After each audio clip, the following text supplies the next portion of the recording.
Queríamos preguntarte qué proyecto tienes ahora en bandeja, dónde estás, de dónde nos llamas. Sí, pues ahora os llamo desde mi casa de Sevilla, que vivo por aquí por el centro, y de hecho muy cerca de la entrada de la Judería, barrio Santa Cruz, para mi gusto la zona más bonita de todo Sevilla. Hemos estado pendientes de La Ventana, el programa que Sí. tienes en la SER. ¿Qué tal la experiencia? Hombre, maravillosa. Es curioso, como yo en septiembre empiezo con esto del canal de YouTube, que yo no soy youtuber, pero no porque me dé vergüenza, al contrario, sino porque considero que es un trabajazo eso. Hay que tener tiempo, que hay que tener, y yo ese tiempo no lo tengo, ¿no? Pero bueno, yo publico vídeos en YouTube. Y lo de Francino, digamos que ha venido un poquito a más o menos sustituirlo, porque también yo el tiempo lo tengo limitado. Y si tengo que escribir un guión para cada 2 semanas, para La Ventana, viajar a Madrid, hacerlo allí y todo eso, y además esas ideas ya no las puedo usar para mi canal de YouTube, como que me hago competencia a mí mismo. Entonces por eso he dejado de hacer un poco vídeos en YouTube, ¿no? Pero también porque por otro lado, hombre, hacer ese tipo de divulgación en un medio profesional como es la SER, es la leche. Y con esto de la divulgación, ¿qué te gustaría a ti aportar?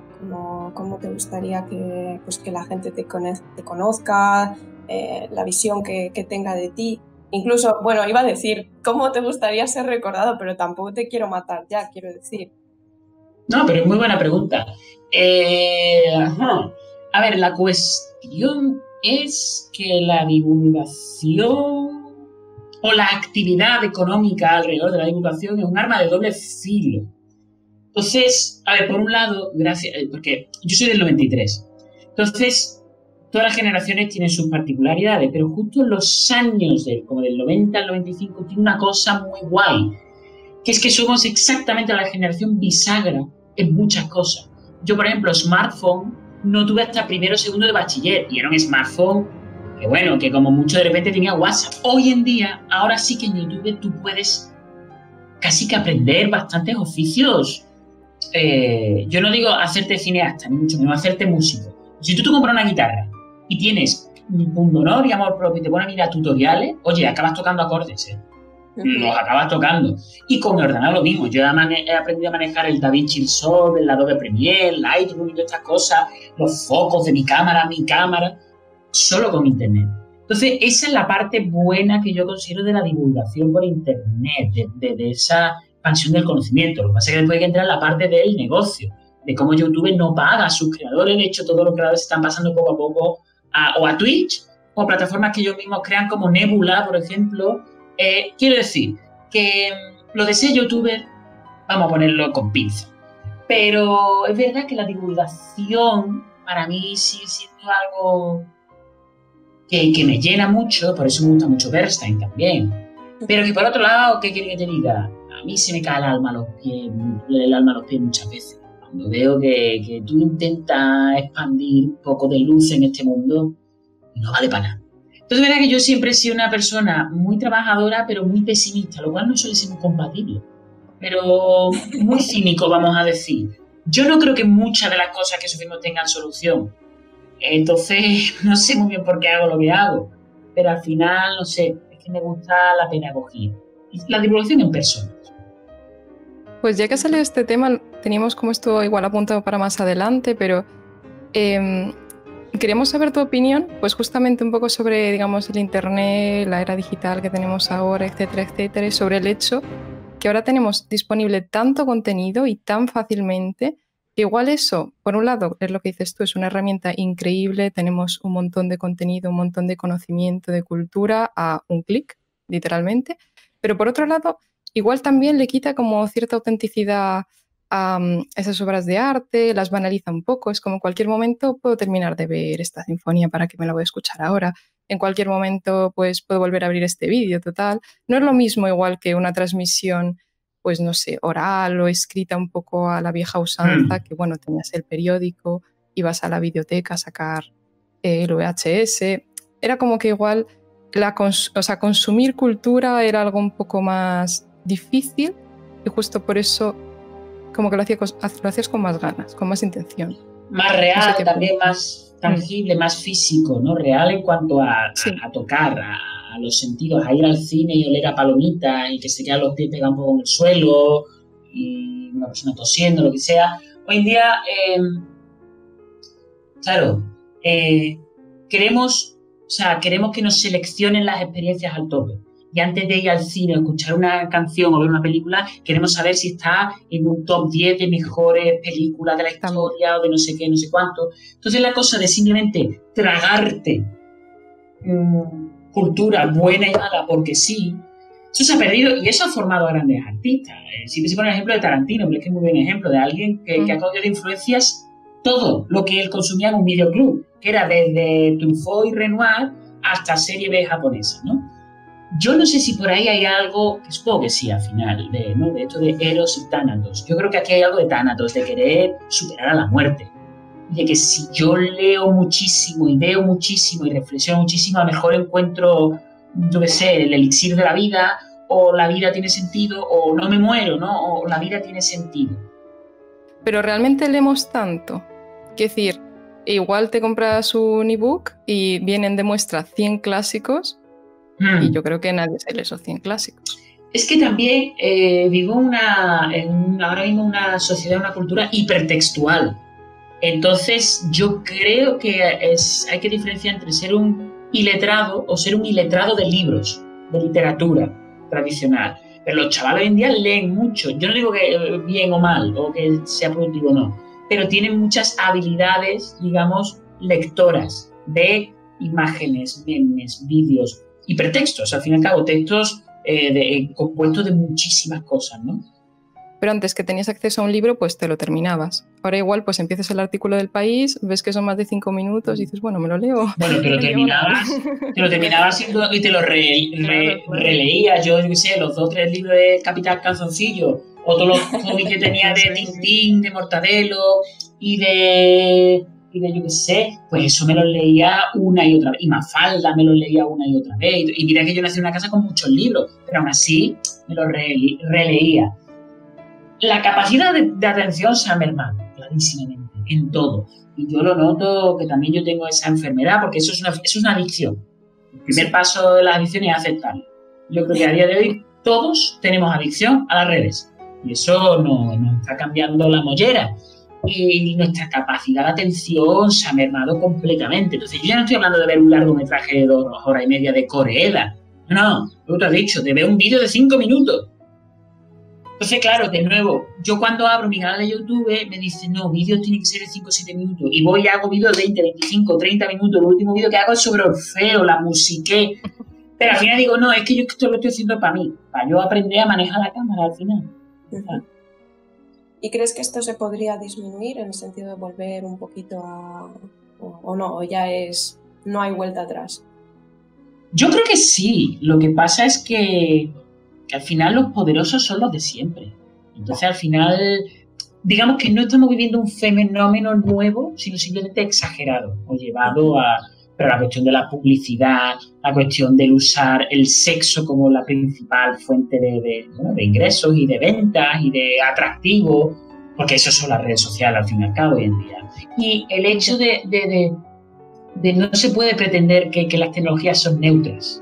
Es decir, el algoritmo de YouTube, el algoritmo de Instagram no es un algoritmo neutro que está puesto ahí de recomendaciones, está hecho según estudios psicológicos, antropológicos para sacar el máximo beneficio. Entonces, si yo cada vez que abro mi Instagram está lleno de tetas, eso es porque Instagram sabe que soy un hombre, que los hombres lo que hacen clic en eso. Entonces, si una chica hace un contenido que sea con un jersey de cuello vuelto, hablando de filología hispánica, no va a tener tantos likes. Pero eso siempre ha sido así. Simplemente que ahora con las redes sociales se ha exacerbado. Y también se nos ha vendido el espejismo de quitar al middleman, a la persona que está entre media, a la discográfica o a la agencia de modelaje, no sé cuánto, y que ahora tú, si tienes valía con ponerte en las redes, vales. Mira a Justin Bieber. Pero Justin Bieber no deja de ser un dios dentro de ese nuevo panteón que es la mitología del sueño americano. El sueño americano es, tú puedes conseguirlo solo si tienes talento, da igual tu pasado y tu dinero. Para eso hace falta también pues héroes mitológicos, como Aquiles o lo que sea, pues está Steve Jobs, está Justin Bieber. Esas son las grandes excepciones. Sigue habiendo agencias de publicidad, sigue habiendo grandes agencias de modelaje, sigue habiendo grandes compañías tecnológicas que compran a la competencia. Entonces el mito ese de yo me lo guiso, yo me lo como, era eso, es un mito. Mentira. Ya. Sí. O sea, es un poco la cuestión esta de que las redes sociales todos tenemos derecho a decir cualquier cosa y tener nuestra palabra y ser como pequeños grandes oradores por un momento, pero verdaderamente es una impresión totalmente falsa, Claro, ¿no? Sigue habiendo una jerarquía muy clara y de hecho igual todavía más clara, ¿no? Es que yo creo que por eso, por ejemplo, un escritor como Aldous Huxley es tan actual ahora mismo, porque él escribía distopías no en las cuales nos tenían aprisionados y nos tenían oprimidos mediante cadenas y tortura, como en 1984, sino que es más bien un mundo feliz, en el que nosotros aceptamos eso. Entonces, a ti no te impide nadie poner en Twitter este gobierno tal, o hay una conspiración o va a meter microchips en la sangre. Eso no te lo impide nadie. La cuestión es que nadie te lo compra. Bueno, lo de los microchips, menos mal que nadie lo compra. Quiero decir, que el discurso, digamos, anti-establishment tiene lugar. Es que esa es la otra también. Es que el capitalismo es de los mejores sistemas que ha aparecido en el planeta en cuanto a sistemas que sobreviven. El capitalismo yo creo que no va a acabar, porque incluso el feminismo, el capitalismo es capaz de decir, uy, feminismo estupendo, que venga aquí, hacemos ahora un empaquetamiento del feminismo brutal, cobramos dinerito, y entonces el capitalismo se adapta a todo. Y además esto también, perdón, no me alargo, me recuerda a cómo en Hollywood, el nuevo Hollywood del año 70, había acabado la época dorada de Hollywood, de los grandes estudios de MGM, de Universal y todo eso. Digamos, la ley en Estados Unidos, ley antitrust, acabó con aquel chiringuito. Y de repente en los años 70 vienen estos directores barbudos, Francis Ford Coppola, Martin Scorsese, Brian De Palma, y empiezan a hacer un nuevo cine, influido por la Nouvelle Vague francesa. De repente había como nuevos directores con libertad creativa casi total, haciendo El Padrino, haciendo Carrie, haciendo auténticas joyas. Aquello duró 10 años, o menos incluso, y ya los estudios dijeron, guay, nos comemos esto y ahora, venga, vamos a seguir haciendo esto, pero ya no de esta manera. Entonces quizá con el streaming ha habido un momento de repente de apertura, pero el streaming está haciendo otra vez así, está siendo una oligarquía brutal. Claro. Y bueno, de hecho, ya que hablamos de cine, una pregunta que teníamos aquí apuntada para hacerte, que nos pareció un paralelismo interesante, es que igual en el cine hay pelis cultas, hay pelis populares, pero la gradación de grises en medio es muy grande. Tú vas al cine, vale, vas a los Renoir versión original, perfecto, pero te ves igual la última peli americana terrible, igual una peli increíble de un autor noruego. Y la consumes en el mismo espacio. A priori el público es distinto, pero bueno, hay como una transición más leve, ¿no? Digamos, entre el cine culto y el cine popular. En cambio, en la música, esto no existe, claramente. O sea, no hay gris. Eso blanco-negro. O vas a un auditorio o escuchas otro tipo de música. Sí. No sé si... A ver, pero porque cada forma artística tiene un ADN propio, sobre todo que viene del tiempo, el espacio y la sociedad en la que nace. El cine nace ya desde el principio tanto como industria como forma artística. Es más, nace antes como industria de entretenimiento que como forma artística. Así que una atracción de feria, o incluso antes que como forma artística, como herramienta científica, para, por ejemplo, hacer esas 24 fotos por segundo del movimiento de un atleta, de un caballo, e investigar.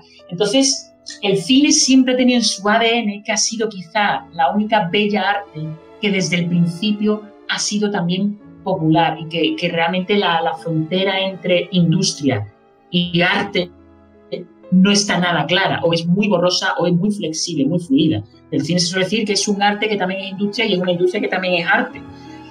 Mientras que la música de la que estamos hablando nace de otro siglo, con otro sistema económico, con otra división social y otros usos sociales. Entonces, lo que llamamos música clásica hoy en día era una música que se consumía en ambientes burgueses, o si no más atrás, en ambientes nobles, clericales. Mientras que el cine no. El cine nace al principio como una cosa de feria, casi. Claro, y de hecho, ahora estoy pensando que en Walter Benjamin no dice en la obra de arte en su, ¿cómo es? En la época de su reproducibilidad técnica. Sí, la obra de arte en la época de su reproducibilidad técnica, sí. Dice como que el cine no es arte. ¿Qué es esto? El teatro es arte buena y el cine que es una copia malísima. Una copia como de títeres que les estás grabando y que te quedas allí con una... Claro. Es que eso es un debate. Pero si cogemos esto, por ejemplo, y los portamos a las grabaciones de los discos y eso... Claro, yo es que creo que los que dieron en la clave fueron, por ejemplo, gente como André Bazin y otro del Cahiers du Cinéma, bueno, y otros cineastas ya antes de ellos, en los años 50, que vieron que al principio, como arte nuevo, el cine bebe de las artes persistentes, básicamente del teatro. El cine, al principio, estoy hablando de 1890, 1900, 1910, la mayoría era teatro grabado. Y teatro grabado es una mierda, perdonadme, pero incluso hoy en día, el teatro es algo en vivo y que tiene además otro lenguaje, otras herramientas. Y cuando los cineastas empiezan a ver que no, que tienes que usar las propias herramientas del cine, ¿cuáles son las herramientas que tiene el cine que no tienen otras artes? Porque incluso la composición de la imagen, eso es pintura, es fotografía. Ahí vienen los soviéticos y dicen, es el montaje, es la edición, lo que hace único al cine, ¿no? Pero bueno, todo esto es un debate, evidentemente. Pero evidentemente un arte joven tiene que luchar por encontrar su propio lenguaje. Los videojuegos, les pasa lo mismo. Durante mucho tiempo eran narratividades, películas interactivas. Al final los videojuegos tienen que decir, espérate, ¿qué hace el videojuego? La interacción entre una persona y el juego y una serie de reglas, es decir, lo que se llama la narratividad emergente, y de ahí es donde tiene que venir la experiencia.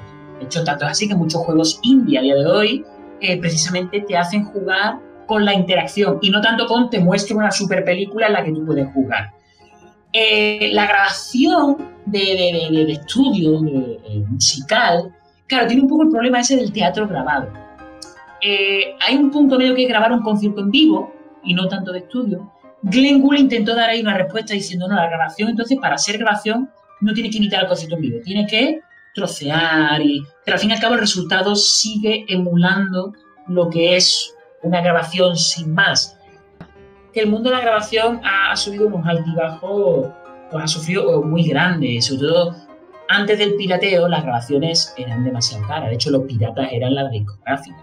Y después del pirateo en internet, pues creo que la música está volviendo y ha vuelto al sitio que nunca debió abandonar, que es la música en vivo.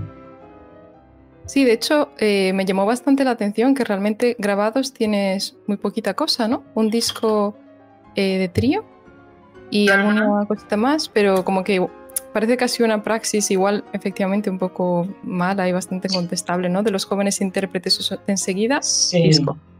Y no, me parece muy loable, la verdad. Porque... Es que no sé, yo qué sé, es que realmente hoy en día para empezar, para grabar un disco tienes que pagar. O sea, aunque grabes con Deutsche Grammophon o lo que sea, el artista es el que paga. O sea, porque esto es una industria que ya ha muerto. Simplemente que por la inercia, pues ahí sigue, ha muerto. El CD físico, sin duda, eso no lo puede negar nadie.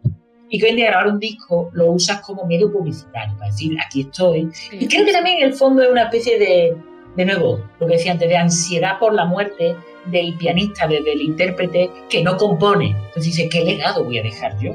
Que, claro, entonces el CD es la única manera de dejar algo de legado. Entonces yo no sé si hoy en día, si hace un CD, tiene que ser algo que realmente sea muy personal y que tú quieras grabar algo, yo que sea, a lo mejor CD más loco, ¿no? En el que haces colaboraciones con artistas clásicos y no clásicos, o con artistas plásticos, un actor que recite además unos versos, yo que sé, algo que sea único. Pero único, ¿qué es esa palabra? Pero bueno, sí, único. Mala palabra, sí. Sí, es que, bueno, hablando todavía así un poquito de grabaciones, de hecho sí, y comparándola con lo que decíamos antes del cine, es que efectivamente igual la grabación así como la entendemos ahora, ¿no? Como esa grabación perfecta, enlatada, de haber hecho 1000 tomas, haber cogido la toma, o sea, no la toma perfecta, la mezcla de tomas perfectas, es que igual hace muchísimo daño. Yo creo que hace muchísimo daño a la música en directo, porque realmente no existe tal cosa. Nunca se ha tocado eso así. En el mundo nunca ha existido esa grabación tocada de esa forma entera. Entonces, por otro lado, es como tan icónico para nosotros, es un producto como tan importante que claro, que tenemos como esa grabación de referencia. Por ejemplo, para el intérprete, a mí al menos siempre me resulta como complejo deshacerme de grabaciones importantes. Es como que generan casi una especie de cadena, una especie de... Sí. Luego vas allí a escucharle y dices, oh, Dios mío, esto no es así, o no me lo esperaba. Mira, hace poco yo tengo un alumno que de origen ruso, él se ha criado aquí en España, pero bueno, pianista, y él adora a Sokolov, ¿vale? Yo Sokolov no me encanta, pero como cosa personal, sin más, ¿no? Pero a él lo adora. Y yo no estaba en Sevilla y Sokolov vino a tocar hace poco a Sevilla, un recital. Y entonces este chico fue y en la siguiente clase que tuvimos le preguntó, oye, ¿qué tal el recital de Sokolov? Me dijo, bueno, un poco decepcionante. Digo, mira, ¿qué pasó? Digo, sí, la verdad es que falló mucho. Y así, ya, pero bueno, pero que fue muy aburrido. Dice, no, fue maravilloso. Digo, pero te emocionó. Dice, sí, me digo, incluso lloraste. Dice, bueno, tocó un impuesto de Schubert, la verdad que se me saltaron las lágrimas. Me quedé así, digo, vamos a ver. Yo intentando no enfadarme. Digo, vamos a ver. Que a mí alguien me haga llorar hoy en día, le pongo un monumento. Y sobre todo si es un concierto en vivo. Y además digo, que a mí no me gusta Sokolov, vale, pero tú que me dices que le adoras. Y ahora te pregunto qué era el concierto y lo primero que me dices que estuvo falló, es que te voy a matar. ¿Qué me estás contando? Y que yo tenga que defender a Sokolov cuando a mí él no me gusta, manda huevo. Pero es que entonces eso es mucho de las grabaciones. Que por eso también creo que el mundo de la grabación, por otro lado, también es para plantearse el mundo de la autoproducción. Porque hoy en día, con los medios que hay, si tú vas a tocar un recital en una sala que tenga buena acústica, ahí ya no tienes que alquilar esa sala. Pagas a un ingeniero de sonido y pagas después que te impriman 200 CDs porque tenerlo en una tienda no vale para nada. Y si tienes una página web, lo sube a tu página web para que te lo compren como en Amazon MP3, pues te puedes comprar un track suelto, el álbum entero y todo eso. Te puede costar que 7, 8, 10 mil euros, ¿vale? Pero es que con una discográfica te cuesta lo mismo también. Ya. Entonces, yo creo que el mundo de la autoproducción, que en eso el pop ha liderado bastante, y grupos como Radiohead o David Bowie han liderado bastante el camino. Es decir, a ver, espérate, ¿yo por qué no cojo mi cadena y digo, mira, voy a tocar aquí en el Internacional Recital que me encantaría grabar? Pago un buen jefe de producción, o sea, un buen ingeniero de sonido, perdón, que trae unos buenos micrófonos, quizás tengo un día extra para hacer algunas correcciones, pero para que el concierto sea en vivo y tenga fallos, que a mí los fallos me encantan. Y después yo decido la portada, escribo la nota al programa si quiero, imprimo la cantidad de copias que yo quiera para venderlas yo en mis conciertos, cuando no haya COVID, después del concierto, para firmar y todo eso. Santa Pascua. Y eso queda ahí en Spotify, iTunes, Amazon, lo subo yo, lo gestiono yo. Yo creo que ese es un poco el modelo al que vamos, porque después, si tú lo produces y después vas a Decca, EMI, Deutsche Grammophon, para que te lo distribuyan, de repente tienes que pagar 30.000 euros más el 10% de todo lo que haces, o sea, de tus conciertos. Esto puede ser uno de muchos contratos, pero ese contrato lo he leído yo. Ya. Y dices, pero vamos a ver, ¿pero esto qué es? Sí, es como una especie de haces tú el trabajo, pero al mismo tiempo te lo pagas, pero todo para ti. Pero luego el sellito. Sí. El sello, por poner el sello. Que yo les entiendo. Esto es como cuando la gente critica que las portadas de revistas y todo eso son de pago. Pero por otro lado yo pregunto, ¿vosotros compráis revistas? No, ¿verdad? Entonces, ¿de qué van a vivir? De publicidad. No es que los periódicos cada vez tienen más publicidad. ¿Tú compras periódicos? Yo no, desde luego. Entonces, ¿de qué quieres que viva? Pues esto es lo mismo. ¿Tú compras CD? Pues entonces es normal que hagan eso. Tampoco nos podemos quejar en ese sentido. Pero es que el formato físico ha muerto. Pues sí. Y volviendo a lo que dices antes, a la notitis, como la llamo yo, eso de que tenemos como una especie de odio por darnos cuenta que somos humanos, que el intérprete es una persona, que se le puede escurrir una nota, se le puede ir la memoria. Es que realmente es algo igual un poco unido, ¿no?, a lo que decías antes, esa necesidad como del tánatos, de bueno, para la posterioridad yo seré un ser perfecto, ¿en verdad? Claro, y además es ir en contra de lo que creo que en general es el proceso creativo. Los mismos compositores o los escritores nunca acaban su obra. Lo que pasa es que en un momento dado hay que editarla, hay que publicarla y tienes que seguir con tu vida. Pero si tú a cualquier director de cine, novelista, compositor, le das la opción de revisar su obra del pasado, quizá la cambien poco, pero digo yo que una página, una toma, una nota, tal, cambian. Te digo yo que la cambian. Bueno, no como Stravinsky, que lo hacía por dinero, pero bueno, igualmente. Entonces, pretender que la interpretación perfecta ya existe, yo creo que es mejor considerar que un CD, una grabación, es como una foto de un momento dado de tu vida. Es verdad que entonces hay intérpretes como Barenboim que graban toda la sonata de Beethoven 40 veces a lo largo de su vida para, bueno, ir mostrando cómo evolucionan con la obra.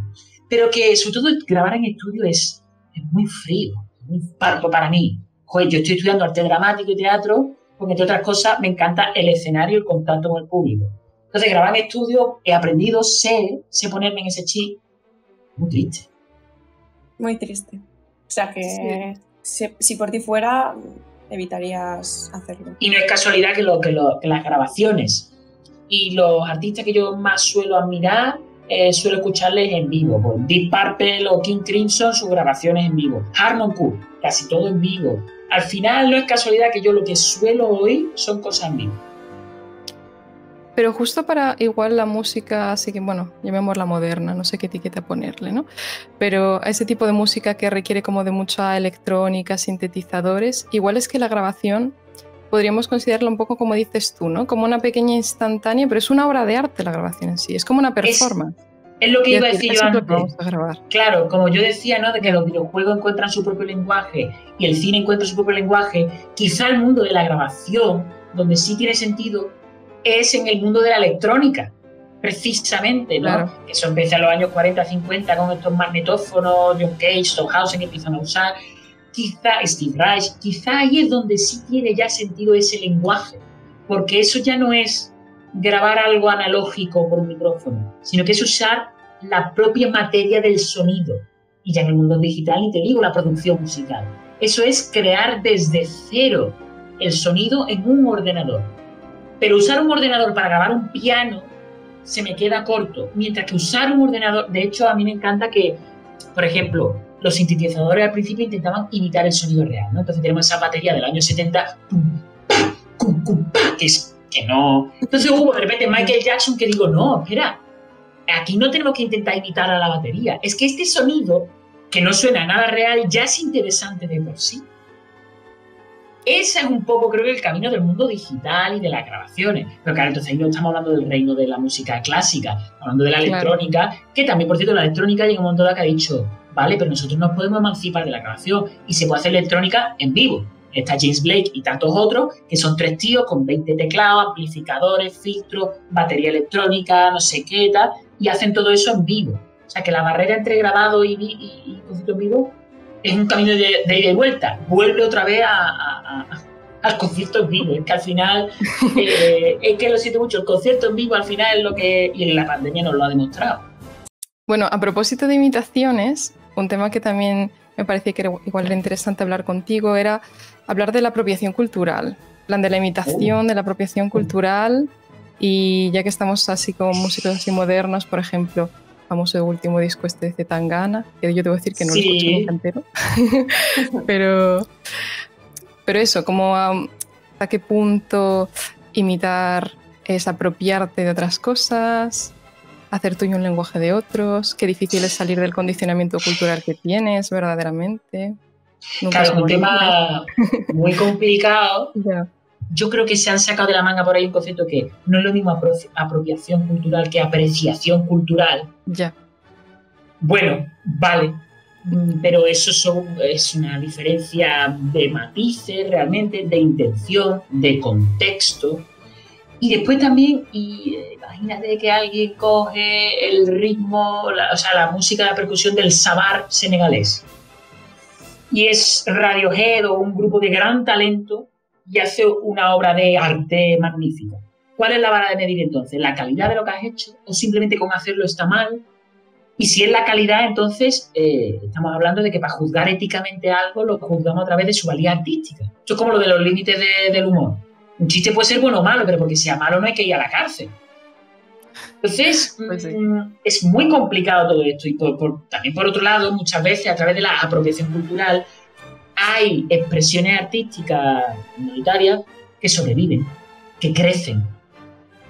El blues afroamericano no hubiera sido probablemente lo que es si eso en Estados Unidos no se coge y se lleva a lo que se la ha llevado con el jazz, ¿no? Y con las fusiones de soul, blues y tanto.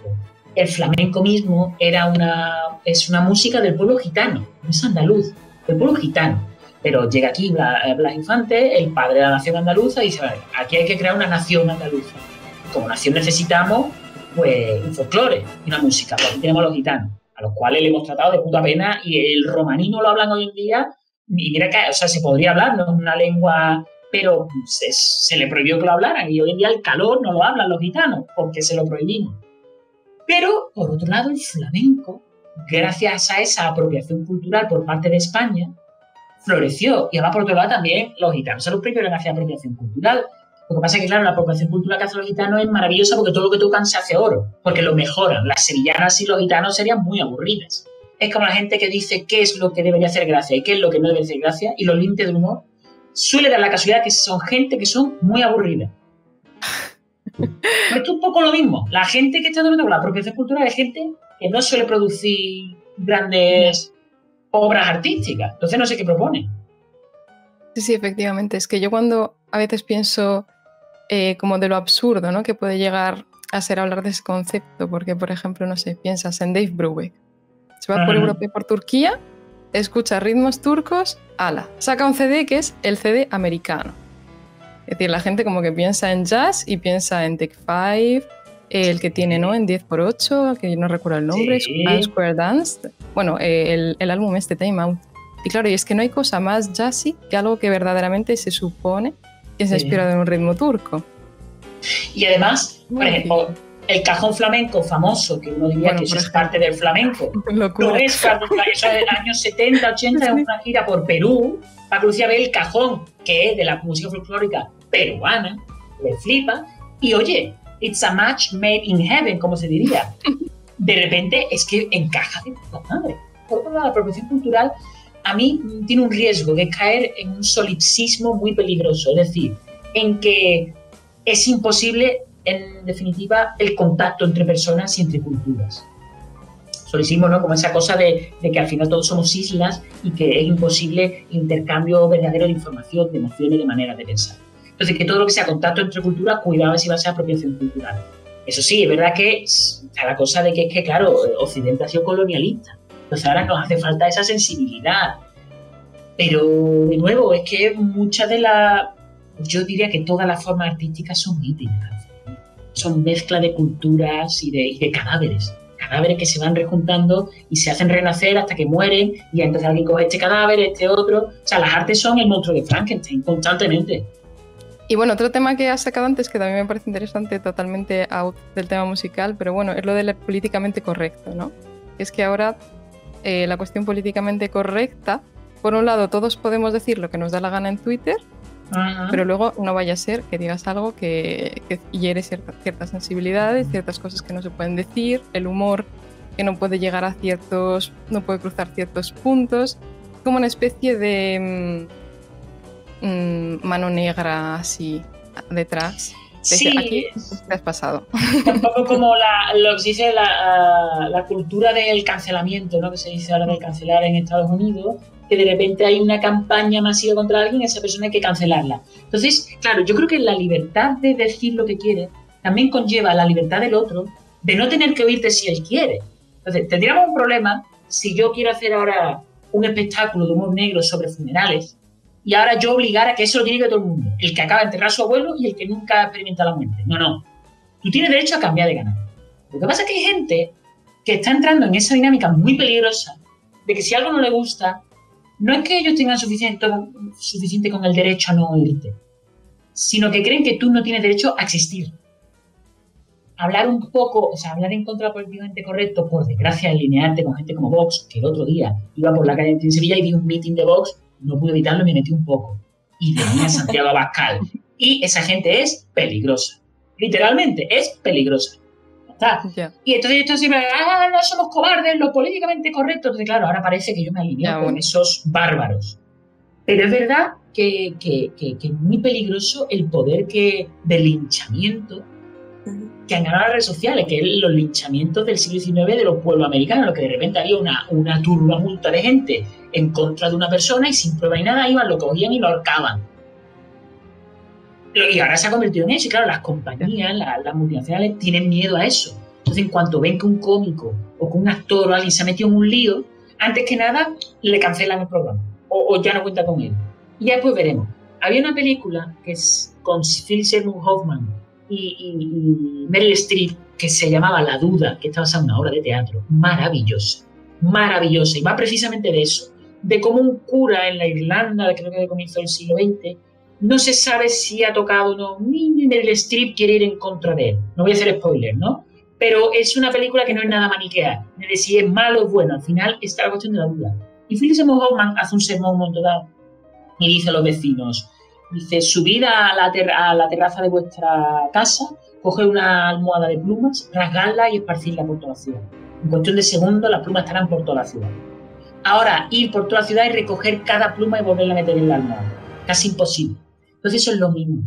Ahora mismo, si de repente se arma un lío tremendo porque alguien dice que tú has hecho esto, has dicho esto, o que no debería estar, yo pienso en cómicos como David Suárez, la gente se queda con eso. Y si a las 3 semanas se demuestra que eras inocente, eso da igual. Eso ya ha quedado ahí. Ya ha quedado. Y eso es peligrosísimo. Y perdón, y último apunte también ya a nivel de artistas. La corrección política ata mucho de pies y manos para crear. Así de claro. Tú debes tener presente todo el rato cuestiones de lucha social de hoy en día, sin duda. Pero partir del panfleto para crear, para empezar ya hace una mala película, una mala obra de teatro o un mal libro, ¿no? Pues quiero hacer una novela que defenda los derechos LGTBI. Va a quedar muy panfletario, va a quedar muy maniqueo. Ahora, si tú eres una persona sensible con eso, seguro que en tu creación eso sale de forma natural. Pero que por otro lado, la corrección política, yo me he visto en situaciones, vale, en las que se está decidiendo si hacer esto o lo otro, vestirse así, asado, decir esto o lo otro, y la corrección política suele llevar a no hacer nada. O sea, de algún modo es lo de siempre, ¿no? Wagner era nazi, entonces no escuchamos su música. Las óperas, bueno, esta es otra, las óperas tienen todos unos argumentos terriblemente machistas, son una vergüenza, no las vemos, que son obras de arte. Lo que hay que es verlo de forma crítica, claro. Como hoy en día que se dice Gone with the Wind, ¿no? Lo que el viento se llevó, o Mark Twain, habría que... No, yo creo que lo que hay que hacer es lo de toda la vida, los prefacios de los libros, explicar por qué Mark Twain usa la palabra nigger, etcétera, poner un contexto y ahora te la lees. Y quizás con las películas habría que empezar a hacer lo mismo. Pequeño prefacio de 5 minutos diciendo, oye, aquí hay cuestiones racistas, etcétera, etcétera, pero después igualmente verlo. Yo creo que lo que hay que hacer es crear un espectador crítico, pero no pretender que, y además, sobre todo, una de las funciones del arte es reflexionar, pero no es su función. Es como se dice, el humor tiene que ser transversal, de abajo arriba, que denuncie, no sé cuánto. Y como dice David Broncano, dice, bueno, pero es que a veces el humor es un mono cagándose. No es ni transversal, ni denuncia nada. Entonces el arte es lo mismo, el arte puede denunciar y puede intentar cambiar la sociedad, sí o no. Y tú como pianista, y bueno, con, digamos, esta... entre comillas, posición que tienes ahora después de haber ganado el concurso Rubinstein, etcétera, etcétera, como que te sientes en el deber, por ejemplo, de hablar de estas cuestiones, aclarar estos temas, tener una, pues eso, no sé, cierta visión así política, o has decidido mantenerte al margen, hablar no sé, aparcado? Hombre, todo también en una no, pero yo creo que después de esta hora de entrevista se ve que al margen no me mantengo, ¿no?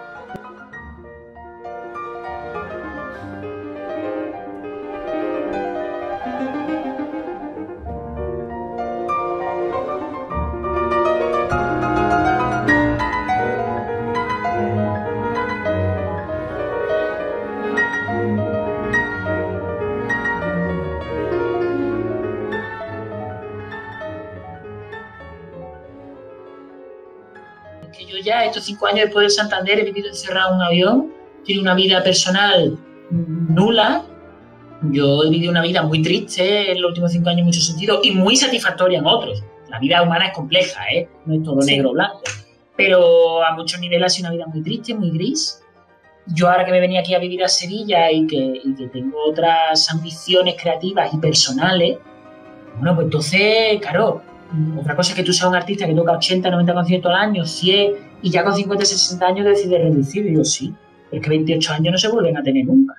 Y por otro lado, esto es lo de siempre. No. Bueno, yo ya me he comprado 2 casas, pero en cuanto me compre 3 me relajo. Y te vas a relajar enseguida. Porque al final 3 es 4, y 4 son 5, y bueno, siempre... Entonces, al final, una actitud que es ambición. La ambición no es mala, pero hay que tenerla. Yo ambición profesional de la grande, de ser una estrella, yo la tenía, lo admito, sin nunca haber sido consciente de ello. Ya no la tengo. Y dice, pues no vas a tener una gran carrera, pues no la tengo, es que me da igual.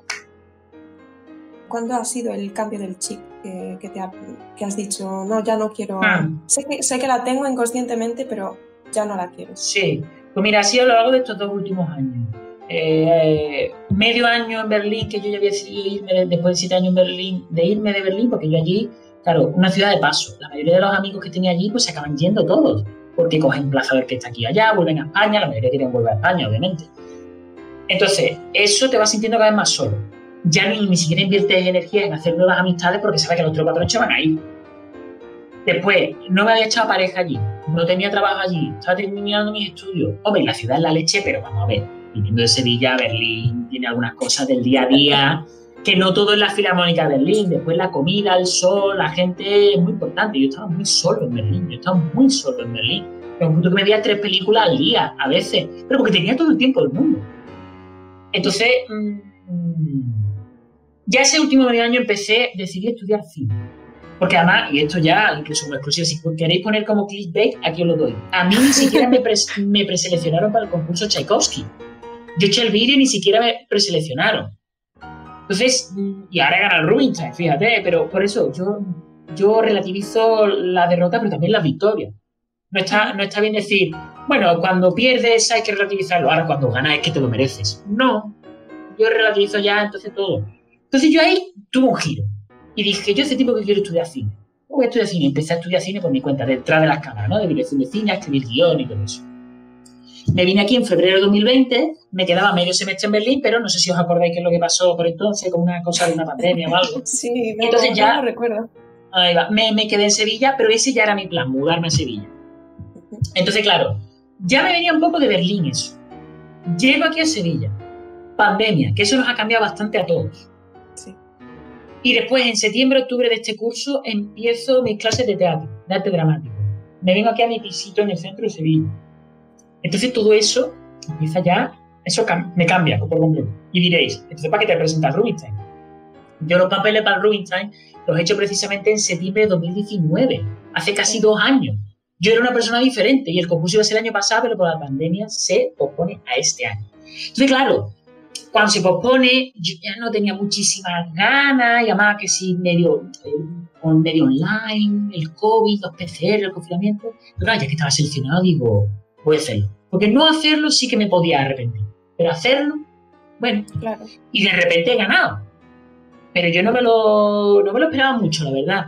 Y no me encaja mucho los planes vitales que yo tenía ahora. Entonces yo ahora tengo aquí un rompecabezas muy complicado de armar. 90 conciertos al año. Eso es unos cuantos, ¿eh? Y lleva trabajando. Pero ya es un día más en la oficina. Yo he visto a grandes artistas que tienen muchas ganas de verle y, oye, han tocado un gran nivel. Yo notaba que era la 18ª vez que tocaban el concierto de Berlín, sinceramente. Eso se nota. Es que no puedes hacer otra cosa por otro lado. Quiero decir, si esa es el tiempo que tienes para prepararlo, obvio que siempre toquemos el mismo repertorio, que es lo mismo. Es que no es humano. No es como ir a tocar a una boda. Pero claro, todo esto lo digo y que quede claro desde una perspectiva privilegiada absoluta. Hay gente que no puede decir, no, pues me estoy planteando trabajar menos, ¿no? Porque hay que llegar a fin de mes. Pero creo que con más razón, cuando tú tienes ese privilegio, tienes que usarlo con un gran poder, con una gran responsabilidad. Entonces, intentar ir un poco más allá y plantearte estas preguntas. Aunque al final la conclusión que llegue sea parecida y dices, bueno, venga, pues voy a seguir tocando conciertos, pero no creo que sea mi caso. Pero, no sé, es complicado gestionar las expectativas y los proyectos de los que te rodean. Porque al final te encuentras con que se te pega mucha gente que tiene sus expectativas, incluso a nivel inconsciente, ¿eh? Ellos no es que quieran usarte para su proyecto personal. Ellos creen que te están ayudando. Pero en el fondo ellos lo que quieren es desarrollar su propia carrera y su propio proyecto y su propia expectativa. Y cuando lo tuyo choca contra lo de ellos, hay resistencia. Uno podría pensar que esta actitud mía que yo tengo no debe provocar resistencia, porque al fin y al cabo no es que quiero tocar más, quiero tocar menos. Sí genera resistencia. Porque si tú decides tocar menos, también hay gente que cobra menos. Claro. Y bueno, no generas, claro. Es como igual una postura como no obvia, igual genera como espejo en otra gente, ¿no? Y alguien se plantea, bueno, yo en verdad estoy en esta vida porque quiero estarlo. Claro, y es una situación incómoda cuando te planteas cosas. Pues puede ser también, sí. Pues nada, bueno, ya llevamos 1 horita, así que igual vamos concluyendo por aquí más o menos. Muchísimas gracias. La próxima vez te entrevistamos como director de cine y guionista, sí. ¿no? A la vista de esto. También tengo proyectos de escribir yo cosas para hacer yo, a lo mejor relacionadas con el piano, el arte dramático, espectáculos, digamos, sobre el escenario híbridos. Son ideas que tengo que voy escribiendo. Bien, pues eso es muy buenísima idea, la verdad. Un poco relacionado con lo que decíamos antes, ¿no? De intentar renovar igual la forma que tenemos de presentar la música clásica, las opciones que tiene muchas más. Que haya más opciones, eso. El típico concierto está genial y yo he visto recitales de bolodo clásico, de programa, de formato que me han hecho transportarme, pero que quizá no debería ser lo único. Es maravilloso, pero quizá podría haber más opciones. Bueno, hay que empezar con más modelos. Aquí tenemos uno. Ahí va. Más modelos.